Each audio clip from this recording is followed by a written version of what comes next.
So எனக்கு தேவையான costumes எல்லாமே நான் வேலவன் ஸ்டோர்ஸில் பர்ச்சேஸ் பண்ணிட்டேன். பியூட்டிஃபுல்லாக காஸ்டியூம்ஸ் எடுக்கணும் அப்படின்னு நினச்சிங்கன்னா கண்டிப்பாக உஸ்மான் ரோட்டில் இருக்க வேலவன் ஸ்டோர்ஸை விசிட் பண்ணுங்கள். தோற்றோரை போற்று நல்ல படக்கதைக்கு நல்ல படத்துக்கு சினிமா படத்துக்கு டைட்டில் வைக்கிற மாதிரி வச்சுருக்காங்க. தோற்றோரை போற்று. ரொம்ப மகிழ்ச்சி. நிகழ்ச்சிக்கு வர இருந்து எனக்கு முன்னால் பேசி அமர்ந்திருக்கும் அருமை தம்பி கூல் சுரேஷ், அருமை நண்பர் ரவிச்சந்திரன், அருமை நண்பர் காமேஸ்வரன், நிகழ்ச்சியின் ஏற்பாட்டாளர் செல்லம்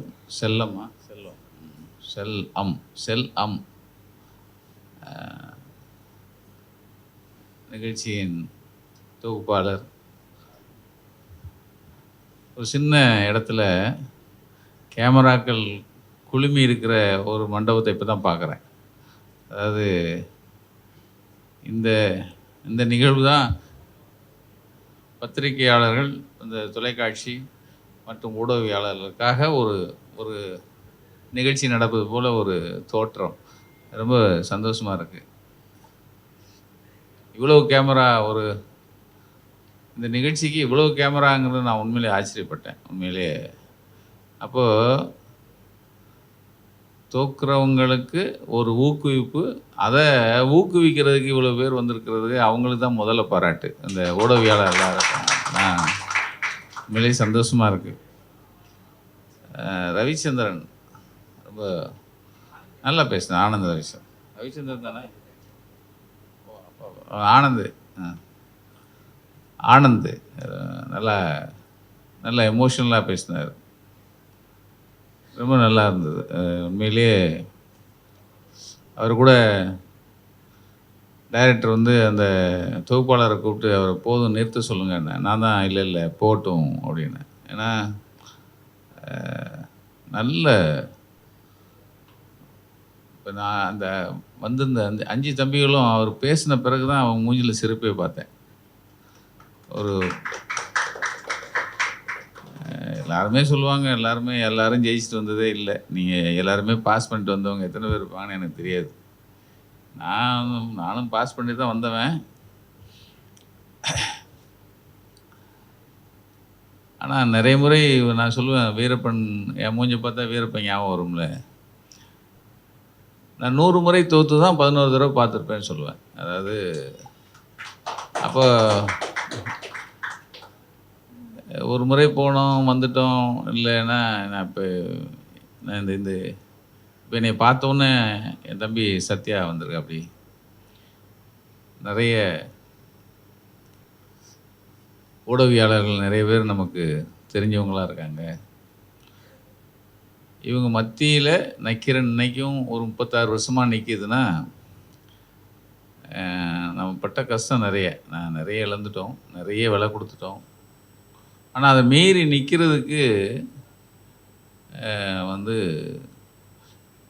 அடிபட மறுபடியும் எந்திரிச்சு நின்று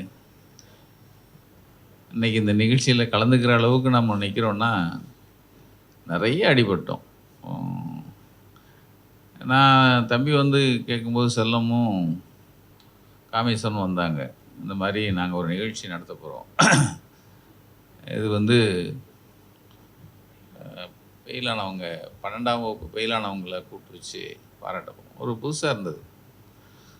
ஆனால் அதுக்குள்ளே அந்த தம்பிகள் உண்மையிலே நம்ம சொல்லலாம். இப்போ ஆனந்த் சொல்லும்போது சொன்னார், யாரும் கவலைப்படாதீங்க, தோத்துட்டோன்னு யோசிக்காதீங்க அப்படிலாம் சொன்னார். ஆனால் அவங்கவுங்க இடத்துல இருந்து பார்த்தா தானே தெரியும் அவங்களுக்கு என்ன பிரச்சனை. ஏன்னா அவங்க வீட்டில் அவன் சொந்தக்காரன், அவன் இவன் கூட இருக்கிறவன், வீட்டில் இருக்கிறவன் எத்தனை பேர் திட்டிருப்பாங்கன்னு எத்தனை பேருக்கு நமக்கு தெரியாது. ஆனால் உண்மையிலே இந்த சமூகம் அதான். இந்த சமூகம் ஜெயிக்கிறவனை பாராட்டுது, தோக்குறவனை கொஞ்சம் கேவலமாக பார்க்குது. அது அதை நம்ம மாற்ற முடியாது. ஏன்னா நம்ம பேச்சுக்கு வேணால் நல்லாயிருக்கும், தோத்துட்டேன்னு கவலைப்படாதன்னு. எனக்கு அனுபவம், நான் பள்ளி படிப்பு எல்லாமே பார்டரில் பாஸ் பண்ணவன் தான்.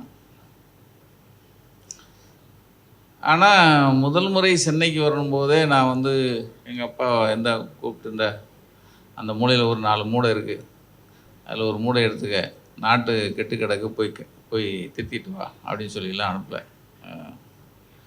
வந்த இடத்துல என்னென்னமோ வேலை பார்த்தேன். கடைசியில் நக்கீரன் ஆரம்பிக்க வேண்டிய கட்டாயம் வந்தது. நக்கீரன் ஆரம்பித்த பிறகு நக்கீரனாக வாழ்கிறதுக்கு கஷ்டப்படுறோம், அவ்வளோதான், சிம்பிள். ரொம்ப ஏன்னா எனக்கு இந்த நான் சின்ன வயதுலேருந்து பார்க்குற என் தம்பி சத்யா இருக்கா. அப்படி நான் ஆரம்பித்தப்போ தராசுன்னு ஒரு பத்திரிகையில் இருக்கும்போதுலேருந்து நான் சுபாஷ் சுந்தரன்னு ஒரு ஃபோட்டோகிராஃபர், அவர் பெரிய ஆள், அவர்கிட்ட படம் வாங்க போகும்போது சத்யாங்கிற தம்பி அங்கே ஒரு சின்ன பையனாக அங்கே வேலை பார்த்துட்டு இருந்தவர். அதுக்கப்புறம் நான் தராசில் தோத்துட்டு ஊருக்கு போகிறேன். ஏன்னா அதுக்கு முன்னாடி ஒரு சில்வர் கம்பெனியில் வேலை பார்த்தேன். சில்வர் கம்பெனி அப்படி தான், தோத்துட்டு வேலையை விட்டுட்டு ஊருக்கு போகிறோம். மறுபடியும் அங்கேருந்து திரும்பி வந்தேன், மறுபடியும் ரப்பர் கம்பெனி வச்சேன், மறுபடியும் தோத்துட்டு ஊருக்கு போனோம். படம் வரைஞ்சிட்டு இருந்தேன். அப்போ தான் ஒருத்தன் சொன்னார், பத்திரிக்கை போடா, ஏதாவது படம் வரையலாம் அப்படின்னு சொன்னான் என் ஃப்ரெண்டு. பத்திரிக்கைக்கு வந்தேன். பத்திரிக்கை வந்த பிறகு தாய் பத்திரிக்கை, அதுக்கப்புறம் திரைச்சுவைன்னு ஒரு சினிமா பத்திரிக்கை, அதுக்கப்புறம் தராசுலேருந்து தோத்துட்டு மறுபடியும் ஊருக்கு போகிறோம். ஊருக்கு போயில எங்கள் அப்பா வாசலில் வர்றார். என்னாச்சுன்னாரு, பத்திரிக்கை விட்டு வந்துட்டேன் என்னார். சரிப்பா அப்படின்னாரு. அதான் இதே வேலை உனக்கு அப்படின்ட்டு திட்டிகிட்டு போயிட்டார். போனவர் திரும்பி வர்றாரு. நான் அதுக்குள்ளே சாப்பிட்டு ஒரு தோல்வியோ ஏதோ ஒன்று இருந்தால் ஒரு நல்ல ஒரு டயர்ட்னஸ் வரும், ஒரு அயற்சி. நான் ஒரு ஓரமாக, எங்கள் வீடு அப்போ ஓட்டு வீடு தான், ஒரு ஓரமாக படுத்து கிடக்கிறேன். நல்லுக்குன்னு வயிற்றில் ஒரு மிதி விழுந்துச்சு. எங்கள் அப்பா திரும்பி பார்க்குறேன், எங்கள் அப்பா தான். எந்திரான்னாரு. ஏதோ நீ வந்துட்டு அந்த பத்திரிக்கை நின்று போனாங்க, அதை என்ன கீழே நின்று வாங்கிட்டு இருக்காங்கன்னாரு. எது தராசை? நான் சொன்னேன், யார் சொன்னான்? உன் ஃப்ரெண்டு தான் சொன்னேன் ஆனார். அவனை போய் மிதிக்க வேண்டியது, என்னையே மிதிக்கிறேன். நான் எனக்கு வயசு அப்போ 29 எங்கள் அப்பாட்ட மிதி வாங்குகிறேன். அப்படியே அடிச்சுட்டே இருக்காரு. என்னடா பண்ண, எனக்கு ஒன்றும் தெரில. இல்லைப்பா நான் எனக்கு பிடிக்கல வந்துட்டேங்கிறேன், வத்துன்னு வைக்கிறாரு. இப்போ எங்கள் அம்மா தான் வந்துச்சு, எப்பா எந்திரி மூஞ்சி கழுவு இருந்தா. அப்போ 20 ரூபா தாள் புதுசு 6 20 ரூபா தாளை கையில் கொடுத்து, வேணா பாருங்கள், இவன் அதே மாதிரி பத்திரிக்கை ஆரம்பித்து பெரிய ஆளாக வருவான்னு என்னை கேட்காமலே சொல்லுது. நான் எங்கள் அப்பாவுக்கு அடிக்கு வாங்க பயந்துட்டு அந்த பேக் எடுத்துகிட்டு அப்படியே வீட்டு விட்டு திரும்பி அப்படியே கிளம்புனேன். எங்கள் அம்மா தான் போக சொல்லிச்சு.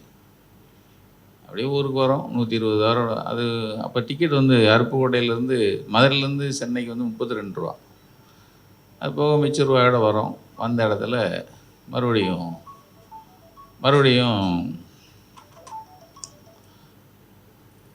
வந்த இடத்துல பத்திரிக்கை ஆரம்பிக்கணும்னு எல்லாருமே சேர்ந்தோம். பத்திரிக்கை ஆரம்பித்து அப்போல்லாம் போட்டி பத்திரிக்கைலாம் பல லட்ச காப்பி ஓடிக்கிட்டு இருந்த நேரம். இவங்களுக்கு மத்தியில் ஒரு பத்திரிக்கை ஆரம்பித்து ஜெயிக்கணும். ஆனால் ஒரே வெறி இருந்தது. இப்போ ஆனந்த் சொன்ன மாதிரி வெறி மாத்திரம் இருந்தது, இவங்களோட போட்டி போட்டு ஜெயிக்கணும் அப்படின்னு. இந்த போட்டி வரும்போது இந்த பெரிய பத்திரிகை எல்லாருமே இவனை வளர விடக்கூடாதுன்னு நினைக்கிறவங்க நிறைய பேர் சுற்றி நின்று அடித்தாங்க. சொல்லேன்னா, அதாவது முத வீரப்பன் படம் நக்கீரில் வருது, போட்டி பத்திரிக்கை, பெரிய பத்திரிக்கை. அவன் என்ன எழுதிட்டாங்கன்னா, இவங்க ஆஃபீஸில் நிறைய பேர் மீசையோடு இருப்பாங்க. நான் அப்போ மீசையோடு நிறைய பேர் எங்கள் ஆஃபீஸில் இருந்தாங்க. ஒரு 10-15 பேர் மீசையோடு இருப்பாங்க. அது காரணம் என்னென்னா, 91 ஆட்சி மாற்றம் வந்தோடனே ஜெயலலிதா ஆட்சிக்கு வந்தாங்கல்ல, அப்போது ஏதாவது எதிர்த்து அவங்கள எழுதிட்டாலே 3 ஆட்டோ வரும். 3 ஆட்டோவில் திம்முன்னு வருவான், டம்முன்னு ஆஃபீஸில் அடித்து போட்டு போயிட்டே இருப்பாங்க. நான் இதுக்காக என்ன பண்ணேன், ஊரில் போய், எங்கள் ஊர் அருப்புக்கோட்டை, கமுதி, ராமநாதபுரம், முதலத்தூர், இந்த மாதிரி ஏரியாக்கள்லேருந்து மீசை வச்சு ஒரு 10 பேரை தூக்கிட்டு வந்தேன் வேலைக்கு. என்னென்னா, இப்போ அடிக்கிறதுக்கு ஆட்டோ வந்ததுன்னா அப்போ வந்து பெரிய பிரபலம், இப்பயும் பெரிய பிரபலம்லாம் நமக்கு கிடையாது. ஆனால் இந்த மீசை வச்சதுனா அடிக்க சொல்லியிருக்காங்க. இப்போ அங்கே ஒருத்தன் இருப்பான், மீசை வச்சுருப்பான், அவனை அடிச்சிருவான்னு தானே அனுப்புவாங்க. இவன் வருவான் 10 பேர் மீசை வச்சுருந்தா எவன் அடிக்கிறதுன்னு யோசிச்சு போவாங்கல்ல. இதுக்காக நான் வந்து 10 பேரை வச்சுருந்தேன். இதை ஒரு பத்திரிக்கையாளர் எழுதிட்டான். வீரப்பன் வந்து இவங்க ஆஃபீஸில் இருக்கிற வீரப்பன்கிறவனே இல்லை, இவங்க ஆஃபீஸில் இருக்கிறவனுக்கு தான் அந்த ட்ரெஸ்ஸை போட்டு துப்பாக்கி வாடகைக்கு எடுத்து ஃபோட்டோ எடுத்து போட்டாங்கன்னு எழுதிட்டான். அது இன்னும் வேறு நமக்கு எப்படி நமக்கு ஒரு கோபத்தை கொடுக்கும் இல்லையா? ஏன்னா நாங்கள் இவ்வளோ கஷ்டப்பட்டு ஒரு விஷயத்தை எடுத்துருக்கோம், நீ அதை வந்து எங்கள் ஆஃபீஸில் வேலை பார்க்குற காவலாளிக்கு நீங்கள் ட்ரெஸ்ஸை போட்டு உட்கார வச்சிட்டான்னு எழுதிட்டாங்களே அப்படிங்கிற கோவம். அடுத்து அந்த இந்த இந்த படம் எடுத்துகிட்டு வந்த ஒரு தம்பியும் தூக்கிட்டு போயிட்டாங்க. அது இன்னொரு பத்திரிக்கை. அவங்க என்ன பண்ணிட்டாங்க, அவங்க அதை எடுத்து போட்டு நாங்கள் தான் முதல்ல போட்டோன்னு வேறு, அது வேறு. இது 2 அடியா? சரி, அதுக்கப்புறம் மறுபடியும் அந்த பையன் நம்மளை தூக்கிட்டு வந்துட்டோம். அதுக்கப்புறம் நாங்கள் டீமை போய் பார்க்குறோம். பார்த்துட்டு வந்து முத வீடியோ ரிலீஸ் பண்ணுறோம். ரிலீஸ் பண்ணணுன்னு ஒரு பத்திரிகையில் எழுதுகிறான். அதில் என்னென்னா அந்த டீமில் போனவங்களுக்கு நான் வந்து அவார்டு வந்து பைக்கு, இந்த கொஞ்சம் அவார்டெலாம் தருவோம். பைக்கு, இந்த ஸ்கூட்ரு எல்லாமே வாங்கி வச்சு அதை புது பைக் வாங்குறதுக்காக அந்த பையனும் 2 பேர் வராங்க. வர வழியில் உளுந்தூர்பேட்டையே எங்கேயோ ஒரு இடத்துல ரோட்டில் நின்று அந்த தார் மிஷினில் மோதி அவனுக்கு ஆக்சிடெண்ட் ஆயிடுது. ஆக்சிடெண்ட் தெரிஞ்ச உடனே அங்கேருந்து நம்ம ஆம்புலன்ஸ் தூக்கிட்டு வரோம். இங்கே வச்சு விஜய் ஹாஸ்பிட்டல் வச்சு காப்பாற்றுறோம் வேறு 2 பேரையும். இதை ஒரு பத்திரிக்காரன் படம் எடுக்கிறான். படம் எடுத்து வீரப்பண்ட வாங்கின பணத்தை பங்கு போகிறதுல தகராறு, அதனால தான் 2 பேர் இவர் அவரை வெட்டிவிட்டாங்கன்னு அது வேறு செய்தி ஆகிட்டான். இப்போ நமக்கு வந்து இந்த வெறியை உண்டாக்கிட்டே இருப்பாங்க. அதாவது எங்களுக்குள்ளே 1000 பிரச்சனை கிடையாது, ஆனால் கையால் கொஞ்சம் பேர் என்ன பண்ணுறான், இதுக்கு ஒரு கதையை சொல்லிக்கிட்டே இருப்பான். ஒவ்வொரு வாட்டியும் இது ஒரு கதை போய்கிட்டே இருக்கும். அதுக்கப்புறம் அதான் ஏன் வீரப்பன் வந்து தொடர்ந்து நாங்கள் எடுத்துக்கிட்டே இருக்கோம், வேறு யாரும் போகல அப்படின்னா, அவன் நம்மளை பற்றி குறை சொல்கிறதுல தான் அவன் இருப்பான். ஆனால் நாங்கள் அந்த ஏரியாவை நாம் முழுமையாக கவனம் செலுத்திட்டு இருந்தது அதனால தான்.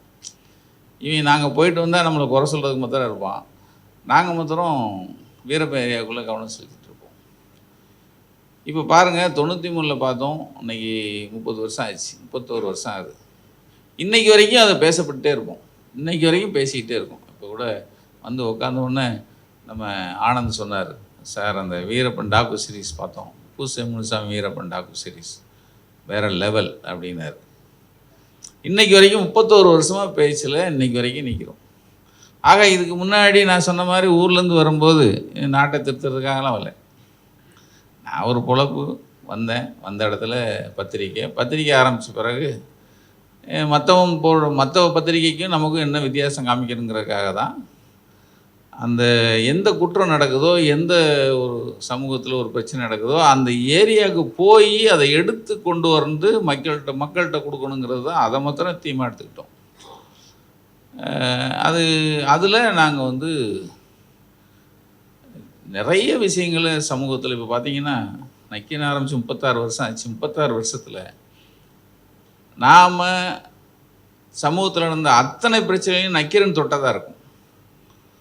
அது நீங்கள் ஆட்டோ சங்கர் அடுங்க, பிரபாகரன் வந்து 89 உயிரோடு இருக்காரா இல்லையான்னு ஒரு இது வந்துச்சு. அப்போ எல்லா பேப்பர்லேயும் பிரபாகரன் மாத்தையாவால் சுட்டு கொல்லப்பட்டார்னு செய்தி 89 எல்லா பத்திரிகையும் பண்ணுச்சு. நான் மாத்திரம்தான் இல்லை, பிரபாகரன் உயிரோடு இருக்காருன்னு. அவர் உயிரோடு அவரை பற்றி வந்த செய்தியை படிக்கிற மாதிரி ஒரு கேரிகேச்சர் பண்ணி நான் ஒரு அட்டைப்படம் போட்டேன். ஒரு அட்டைப்படம் மாத்திரம் ஜெராக்ஸ் மாத்திரம் 10 ரூபாய்க்கு போச்சு. நான் எதுக்கு சொல்ல வரேன்னா, எல்லாரும் ஒரே வழியில் போகிறதுக்கு நம்ம எதுக்குமே. இப்போ 36 வருஷமும் நாங்கள் எங்களுக்கு பூரா ரெட் கார்பெட் போடவே இல்லை.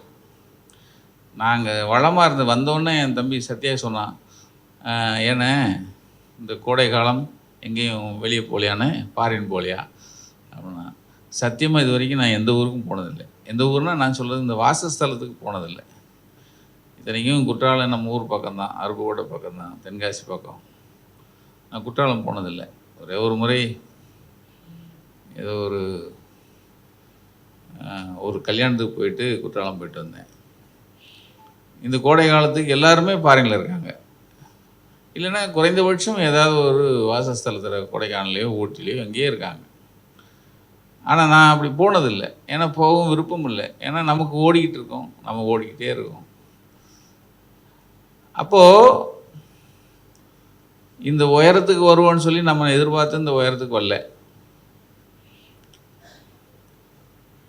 12ஆம் வகுப்பு பாஸ் பண்ணால் தான் எனக்கு நாங்கள் அப்போது எஸ்எல்சி 11th நீங்கள் கேள்விப்பட்டிருப்பீங்க. 10th 11th எங்களுக்கு பியூசி தான், +2 தானே உங்களுக்கெல்லாம், எங்களுக்கு அப்போ பியூசி. 10th இந்த எலெக்டிவ் சப்ஜெக்ட்னு ஒன்று சொல்லுவாங்க. என் செட்டு படித்தவங்க யார் இருக்கான்னு தெரில எனக்கு. ஏன்னா இப்போ யாராவது பியூசி படித்தவங்க யார் இருக்காங்களா? இல்லை. ஆனால் நீங்கள் படிச்சிருக்கீங்களா? இல்லை, எல்லாம் +2. ஓ, அப்போ எலெக்டிவ் சப்ஜெக்ட் ஒன்று இருக்குது. எலெக்டிவ் சப்ஜெக்ட்டு இப்போ எங்கள் அப்பா ஹைவேஸில் பியூனு. இப்போ நான் எனக்கு செக்ரட்டரியேட் கோர்ஸ்னு ஒன்று எடுத்துக்கணும். அதான் டைப்லாம் சொல்லி தருவாங்க. எங்கள் வாத்தியார் என்ன பண்ணிட்டாரு, நான் நல்லா படம் வரைவேங்கிறனால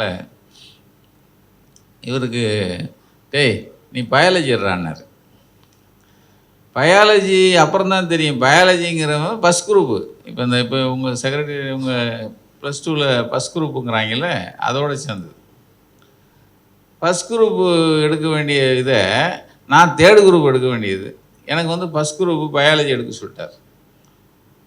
நானும் சரி வாத்தியார் தானே சொல்கிறாரு, ஏன்னா வீட்டில் சொல்லித்தர ஆள் இல்லை. எனக்கு வேலை என்ன தெரியுமா, அவருக்கும் அவர் வீட்டுக்காரம்மா கல்யாணம் முடிச்சு வந்திருந்தாங்க. சார்ட்டு வரைகிறது தான் என் வேலை. வீட்டுக்கு வர சொல்லிடுவார், சார்ட்டு வரைய சொல்லிட்டே இருப்பார். அவங்க ஸ்கூலுக்கு, இவர் நான் படிக்கிற ஸ்கூலுக்கு எல்லாருக்கும் சார்ட்டு வரைகிறது தான் என்னுடைய வேலை. இப்போ 10th 11th முடித்தோம். பியூசி போன உடனே என்ன குரூப்பு, பயாலஜினார். பிரின்ஸிபல் பார்த்தாரு, பயாலஜி ஏன் எடுத்தேன்னாரு. தெரில சார், தெரியாமல் எதுக்கு இங்கே வந்தேன்னாரு. சரி அப்படின்னு எனக்கு ஹிஸ்ட்ரி அந்த 3rd ஒரு காமர்ஸ் குரூப் ஒன்று, அது போய் படினார். இப்போ நான் படித்ததுக்கு இதுக்கும் சம்மந்தமே கிடையாது, சொல்லித்தர ஆள் இல்லை. சரி காமர்ஸு படித்தோம், அது ஹிஸ்ட்ரி படித்தோம். அப்புறம் பிகாமு எங்கள் அப்பா 1000 ரூபா கொடுத்து சேர்த்து விட்டார். அப்போது நான் சொல்கிறது 1974 75 ஃபஸ்ட் இயர். நான் 77 78 பிகாம். அப்போ 1000 ரூபா அப்போ பெரிய அமௌண்ட்டு. எங்கள் அப்பா சம்பளம் 200 ரூபா. இப்போ இந்த இதில் தான் 1000 ரூபா சேர்த்து படிக்க வச்சார். படிக்க வச்சா 3ஆவது வருஷம். நான் அப்போ பேசிக்கலாக நான் ஒரு ஆர்டிஸ்ட்டு, நான் ஒரு hockey player. 3rd year result வரப்போகுது, ஃபெயில் ஆயிடுவோன்ட்டு நான் டோர்னமெண்ட் விளையாட போயிட்டேன். எங்கள் அப்பாவுக்கு ஏதாவது ஒரு கப்பு ஜெயிச்சு கொடுத்தா சந்தோஷப்படுவார், தோற்றதை விட்டுருவார். அதுக்காக போயிட்டேன். காரைக்குடியில் விளையாடுறேன். அங்கே தான் ஃபோன் வந்துச்சு, டேய் நீ பாஸ் பண்ணிட்டேனாங்க. சத்தியமாக நான் பாஸ் பண்ணுவேன்னு எதிர்பார்க்கவே இல்லை. சரி அதோட டோர்னமெண்ட்டை வீட்டுக்கு வந்தோம். வீட்டுக்கு வந்தால் எங்கள் அப்பா பிகாமு. சரி பிகாம்னா பேங்க் வேலை கிடைக்கும்லன்னாங்க. நம்ம படித்த படிப்பு பேங்க் வேலை கொடுப்பான்னு நமக்கு தானே தெரியும். பேங்க் வேலையும் கிடைக்கல. அப்புறம் எங்கள் அப்பா ஆஃபீஸில் வேலை பார்க்குறேன், யாராவது பெரிய அதிகாரி ஹோட்டலில் இருப்பாங்க, அவங்கள போய் பாட்டோடா ஏதாவது கிளார்க் வேலை வாங்கி தருவாங்கன்னு பாரு. போவேன், அவர் 2 பேண்ட்டை கொடுப்பார், அவர் இதை சுருக்கி தைச்சி போட்டுக்கம்பார். அப்புறம் நான் ஒரு அரிசி கடையில் வேலைக்கு சேர்ந்தேன். எங்கள் அப்பா அரிசி கடையில் சேர்ந்ததுக்கு சத்தம் போட்டார், நான் இதை படிக்க வாடா, இந்த வேலை செய்ய வாடா, நான் பிகாம் படிக்க வச்சேன்னாரு. ஏதாவது நல்ல வேலை கிடைச்சானா போயிடுறேன்ப்பான்னேன். அங்கே நாங்கள் இருந்தது நெசவாளர் ஏரியா. நெசவாளர் ஏரியாவில் காலையில் 6 மணிக்கு கடைக்கு வந்து அரிசி வாங்கிட்டு 8 மணிக்குள்ளே நெசவு நெய்ய இறங்கிடுவாங்க. இரவு 8 மணி வரைக்கும் நெசவு நெய்வாங்க. 8 மணிக்கு மேலே கடைக்கு வருவாங்க. எங்கள் ஓனர் என்ன பண்ணிட்டாரு, காலையில் 10 மணிக்கு கடை திறப்பார், சாயந்தரம் 6 மணிக்கெலாம் பூட்டிடுவார். வியாபாரமே இல்லை. அப்போ நான் சொன்னேன், ஏன்னா அவங்க 6 மணிக்கு வராங்கண்ணே, நீங்கள் நம்ம கடை பூட்டியிருக்கு, சாயந்தரம் 8 மணிக்கு வராங்க, நம்ம கடை பூட்டியிருக்கு, எப்படின்னா வியாபாரம் இருக்கும்? அப்போ அவர் என்ன சொன்னார், இல்லை அப்படின்னா நீயே கடை தரேன்னார். சரி, எனக்கு என்ன, என் வீட்டில் இருந்தால் எங்கள் அப்பா திட்டிகிட்டே இருப்பான்ட்டு நான் காலைல 6 மணிக்கெலாம் கடை திறந்துடுவேன். கடை இருந்தால் எனக்கு இன்னொரு லாபம் இருக்குது. 7:30 மணி 8 மணிக்கு ஏற்ற மாதிரி ஹோட்டலில் வந்து ஏதாவது நம்ம டிஃபன் சாப்பிட்டுக்கலாம், ஏதாவது தோசையோ இட்லியோ பூரியோ சாப்பிட்டுக்கலாம். ஏன்னா கடை கணக்கு. மத்தியானம் மாத்திரம் வீட்டுக்கு போய் சாப்பிட்டு வருவேன். அதுக்கப்புறம் நைட்டு 10 மணி வரைக்கும் கடை திறப்போம். 10 மணிக்கு மேலே ஒரு நல்ல வளைச்சி ஒரு சாப்பிட்ற மாதிரி ஒரு கடைக்கு விட்டு போவார். ஒரு நான்வெஜ் கடை, முக்கு தோசை கடைன்னு ஒன்று இருக்குது. சும்மா அடி 10 ஆஃப் ஆயில் அப்படி அடிப்பேன். ஏன்னா நல்ல ஹார்டு இருக்கும். நல்ல 100 கிலோ மூடையை நீங்கள் வந்து தூக்கணுமே. இப்போ வியாபாரம் வந்து அப்படியே 300 ரூபாயிலேருந்து 3000 ஆயிடுச்சு. எனக்கு இன்சென்டிவ் கொடுத்துட்டார். 90 ரூபா சம்பளத்தை 150 ரூபா ஆக்குறாரு. 1/2 மூடை அரிசி இன்சென்டிவ். 1/2 மூடை அரிசி வீட்டுக்கு எடுத்துகிட்டு போகிறேன். எங்கள் அம்மா, டேய் என்னடா அன்னைச்சி? இல்லைம்மா, எனக்கு வேலையை பார்த்து எனக்கு கொடுத்தாங்க. டேய் வேறு எங்கேயும் போகிற மூடையை தூக்கிட்டு வந்துட்டியாடா, முதலாளி கட்டி வச்சு அடிப்பாங்கடான்னாரு. இல்லைம்மா, எனக்கு என்னுடைய உழைப்பை பார்த்து கொடுத்தாங்க. எங்கள் அம்மா என்ன பண்ணுச்சு, அந்த மூடையை கொண்டு போய் சாமி ரூம், ஓட்டு வீட்டில் ஒரு செவரில் படம் வச்சு சாமி ரூம் வச்சுருப்பாங்க, எல்லார் வீட்லேயும் தெரியும். அதை வச்சு மூஞ்சை கழுவிட்டு வர சொல்லிச்சு. தீபாத்தனை காட்டுது. என்ன சொல்லி காட்டுதுன்னா, தாயி மகமாயி காமாட்சி, இனிமேல் இவன் இந்த கடையில் தான் வேலை பார்க்கணும் அப்படின்னு தீபாத்தனை காட்டுது. எனக்கு ஒன்றும் இல்லை, நமக்கு என்ன, காலையில் நல்ல சாப்பாடு ஹோட்டலு, நைட்டு ஹோட்டல் சாப்பாடு, மத்தியானம் வீட்டுக்கு வரும். இப்படி இடையில போயிட்டு இருந்த நேரம் தான் ஒருத்தன் நம்ம வீட்டுக்கு விருந்தாளியாக ஒருத்தன் வந்தான். வந்தவன், பிகாம் படிச்சுட்டு என்னையா அரிசிகளில் இருக்கேன், மெட்ராஸ் வாயா, பேங்காம் மெஜராவில் வேலை வாங்கி தரேன் நான் ஒருத்தன். அன்னைக்கு பிடிச்ச சனியை எங்கள் அப்பா, பேங்க்கில் வேலை பார்த்தா எவ்வளோ சம்பளம்னாரு. 2500 கிடைக்குமாம்மா. எங்கள் அப்பாவுக்கு 200. டேய் போடா போடா பேங்க்குன்னு. சரி, நமக்கு பேங்க் வேலை இருக்குன்னு இங்கே அரிசி கடையில் கொஞ்சம் பிரச்சனை வந்தது. அதோட நமக்கு பேங்க் வேலை இருக்குன்னு சென்னைக்கு வந்தேன். வந்த இடத்துல கூட்டு வந்தவர் என்ன பண்ணிட்டாரு, அவர் இந்த பொன்னேரி போகிற வழியில் அவருக்கு இந்த ஹவுஸ் போர்டு வீடு கிடச்சிருக்கு. காவலுக்கு நம்மளை போட்டு அவர் பாட்டு கண்டுக்காமல் போயிட்டார். இப்போ பேங்க் வேலையும் கிடையாது, அது அவுட்ரு மீஞ்சூர் தாண்டி, மீஞ்சூர் போகிற வழியில் அந்த அது எம்எம்டிஏ புது காலனி ஏதோ ஒன்று, நியூ டவுன். இதை எங்கள் அப்பாட்ட சொன்னால் அறுவாள் எடுத்து வருவார். தாலி ஒழுங்காக அங்கே 1/2 மூடை அரிசி வாங்கி கொடுத்துருந்தா அதையும் கெடுத்துவிட்டான் அப்படின்னு சொல்லி வருவார். இப்போ இது சொல்லாமலே வேலை தரேன். அப்போ தான் பற்றுப்பிள்ளை கம்பெனியில் வேலைக்கு சேர்ந்தேன். அதுக்கப்புறம் ரப்பர் கம்பெனி. இது எதுக்கு சொல்ல வரேன்னா, பெரிய எய்ம் வச்சுலாம் நான் வரல. இப்போ ஆனந்த் அளவுக்கு நாம் வந்து திட்டமிட்டுலாம் வாழ்க்கையை கொண்டு வரல. போகிற போக்கில் ஓடினேன். போகிற போக்கில் போகிறோம். இன்றைக்கி உங்கள் முன்னாடி நின்று பேசிகிட்டு இருக்கோம். பல முறை தோற்றுருக்கேன், நிறைய தடவை. நீங்கள் வாழ்க்கையில் நீங்கள் ஒவ்வொருத்தன் வாழ்க்கையிலையும் நீங்கள் திரும்பி பார்த்தா தோற்றது தான் ஜாஸ்தி இருக்கும். எல்லோரும் நினச்சிட்டு இருக்கோம் நம்மளாம் ஜெயிச்சிட்ருக்கோம் அப்படின்னு. அதெல்லாம் ஒரு சும்மா அவன் பேசிகிட்டு இருப்பான். நீங்கள் நிறைய இதில், அது வாழ்க்கையிலையும் சரி, நட்புலையும் சரி, எல்லா வகையிலையும் நம்ம தோல்வி நிறைய இருக்கும். அது எனக்கு புதுசாக இருந்தது. இந்த தம்பிகளை கூப்பிட்டு வச்சு அவர் எங்கள் டைரக்டர் வந்து எல்லாரையும் ஊக்குவிக்க போகிறோம் அப்படின்னு ஒன்று, அதுக்கு ஒத்துக்கிட்டாங்களான்னு கேட்டேன் முதல்ல. இந்த தம்பிகள் வரேன்னாங்களா? அவங்கள பெரும்பாடுபட்டு நாங்கள் வந்து ஒரு 5 பேரை நான் அங்கேருந்து கூப்பிட்டு வரணும். வந்திருக்கோம் சார் அப்படின்னாரு. உண்மையிலே சந்தோஷம்தான். ஏன்னா இந்த சமகாலத்தில் பார்த்திங்கன்னா வந்து ஜெயிச்சவனை போட்டுறதுங்கிறது அது இயல்பு. ஜெயிக்கிறவனை தானே பத்திரிக்கையும் போட்டுருது, டிவியும் போட்டுருது, நீங்கள் பக்கத்தில் இருக்கிறவனும் போட்டுறான். தோக்குறவனை போட்டுறதில்லை. உண்மையிலேயே ஒரு வித்தியாசம், ரொம்ப வித்தியாசமாக அந்த தம்பி திங்க் பண்ணதில்லை. ஒரு வேளை இது என்னது என்ன சொல்வார், நம்ம கூல் சுரேஷ் சொல்கிற மாதிரி விளம்பர ஸ்டண்ட்டாக கூட இருக்கலாம், விளம்பர ஸ்டண்ட்டு கூட பண்ணலாம். ஆனாலும் விளம்பர ஸ்டண்ட்டுக்காவது நீங்கள் மனசு வேணும்ல உங்களுக்கு. ஆளுக்கு தலைக்கு இவ்வளோ ரூபாயை கொடுத்து ஒருத்தர் 5 பேரை கூட்டு வந்து உட்கார வச்சு அவங்கள ஊக்கப்படுத்தி, இப்போ நான் பேசுனதை விட அதிகமாக அவங்கள ஈர்க்கிறதா பேசுனது எங்கள் ஆனந்த். ஏன்னா அவர் அவர் 4000 பேர் வேலைக்கு வச்சுருக்கேங்கிறாரு. இப்படி தெரிஞ்சால் அந்த நம்மளே போயிருக்கலாம் வேலைக்கு. 4000 பேருங்கிறாரே, ஏன் சத்தியம் அவர்கிட்டே போயிருக்கலாம்ல. என்ன நம்ம அப்போ ஒரு மனுஷனுக்குள்ள ஒரு வெறி இருக்கணுங்கிற மாத்திரம். இப்போ நான் நமக்கு வெறி இந்த பத்திரிக்கையாளர்கள்லாம் சேர்ந்து உசுப்பேற்றி விட்டது தான். நம்மளை இந்த கூட இருக்கிறவன், நம்ம கூட பழகினவங்க எல்லாரும் உசுப்பேற்றி விட்டு சொல்லுவாங்க இல்லை, அது மாதிரி உசுப்பேற்றி விட்டு தான் ஏன் இந்த இருப்புன்னு இல்லை. ஆனால் எல்லாரும் நம்ம மேலே இந்த மெட்ராஸ் பாஷையில் சொல்லுவாங்க என்னென்ன காண்டா. மெட்ராஸ் பாஷையில் வைத்தறிச்சலுமோ அந்த மெட்ராஸ் பாஷையில் காண்டும்பாங்க. ஏம்மா அதான கேட்டேன். இந்த 5 பேரை கூட்டு வந்து பாராட்டினதுங்கிறது மனசு வேணும். அந்த மனசு நம்ம டைரக்டருக்கு.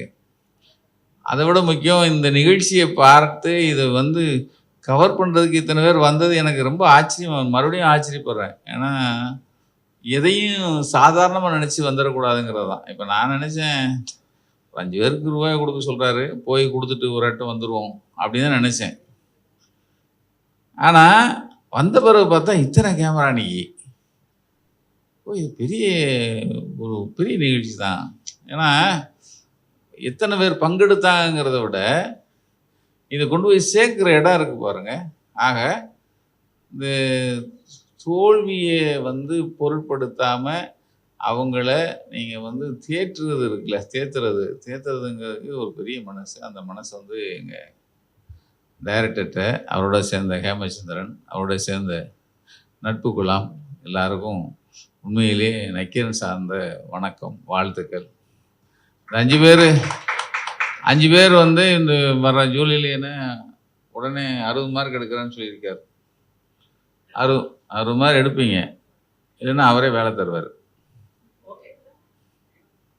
5 பேருக்கு வேலை இருக்கு.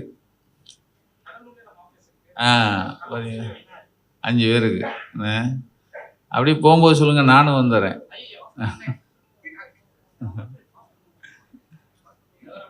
ரொம்ப மகிழ்ச்சி. ரொம்ப இப்போது நீங்கள் எல்லாம் கூல் சுரேஷ் இவங்கெல்லாம் பேசின பிறகு அவங்க மூச்சில் இப்போ தான் ஒரு சின்ன அந்த ஒரு சந்தோஷத்தை பார்க்குறேன். ஏன்னா வரும்போதே வருத்தமாக அப்படியே செத்து போன மாதிரி வந்தாங்க. ஆனால் உண்மையிலே அது இல்லை. ஏன்னா எல்லார் வாழ்க்கையிலையும் இப்போ நிற்கிற எல்லார் வாழ்க்கையிலையும் தோல்வி இருக்குங்கிறது யாரும் வெளியே சொல்ல மாட்டாங்க. ஆனால் எல்லார்ட்டையும் ஒரு தோல்வி இருக்குது. அதை மீறி தான் நிற்கிறோம், மீறி தான் ஜெயிக்கிறோம். இன்னமும் நிறைய கடக்க வேண்டியதாக இருக்குது. இன்னும் கடக்கணும்னா நீங்கள் நிறைய தோல்விகளை சந்திக்க வேண்டியிருக்கு. அந்த தோல்விக்கு இப்போது செல்வம் மாதிரி இருக்கிற ஒரு நல்ல நண்பர்கள் அரவணைப்பு இருந்தாலே போதும். அந்த அரவணைப்பு உங்களுக்கு கிடைச்சிருக்கு. இந்த அரவணைப்பு கொடுத்த டைரக்டர், அவங்களுக்கு துணையாக இருக்கிற மற்றும் இங்கே பேசின அனைவருக்கும் நக்கீரன் வாழ்த்துக்களையும் வணக்கங்களையும் தெரிவித்து விடைபெறுகிறேன். நன்றி, வணக்கம்.